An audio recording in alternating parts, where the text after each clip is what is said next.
Rikka, Queen, Strenna. What's going on, guys? Pegasus from the Wise Guys. Appreciate you guys for tuning in. Make sure you sub. Make sure you hit the bell. Rikka, Queen, Strenna is a rank 4. I always want to say level. I still do that to this day. But it takes 2 level 4 monsters. Now, why is this a tech? Let's get into that. The first part of the effect says you can detach one material from this card, then target one plant monster or Rikka card in your graveyard and add it to your hand. Yeah, if you're playing Rikka, good luck with that. The deck sucks, but good luck with that. I feel like it's a tech for this simple fact, and I noticed it while playtesting an invoked version of a deck that a buddy of mine was helping me with, and it actually has been really, really interesting, and that's why I wanted to share it. The second part of the effect that matters for you in this case says if this card with XYZ material is tributed, you can special summon one rank 5 or higher plant XYZ monster from your extra deck or grave, and then you can attach this card as material to that card. Now, why in the hell is that good? Now, there are obvious plant XYZ monsters that are higher than 5 that we got to talk about. The obvious one is Sacred Tree Beast, which is pretty much the replacement for VFD.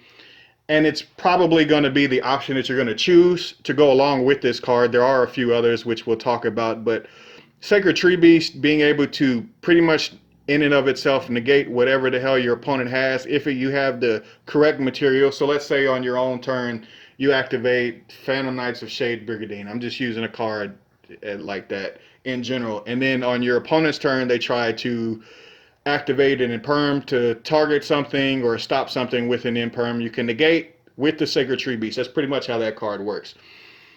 This card at minimum, while being alley-ooped by another card, Rikka, Queen, Strenna, will actually help you have a floating negation of an effect, which I think is interesting, although I do think there are some other options. The other options, I really wish, just because it's one of my favorite cards, Fairy Knight in Gunnar, I believe that's how you say the name. I really wish it only took one material in order to trigger its effect, because then this card would have been absolutely insane and probably would have been seen by a hell of a lot more people. But because it isn't, it just wasn't really seen like that. As far as some of the other options you could potentially use, that can be number 87, Queen of the Night, which if you've never seen it before, it's literally just a Gyoku on legs. And then obviously you have Kanzashi and Teardrop. Some of the other choices that I wish that the Sylvans didn't have to actually use a high level plant monster, because, well, that would have just been really fun to really manipulate and mess around with their effects. But it is what it is. So pretty much, guys, you have 2 options to 3 options.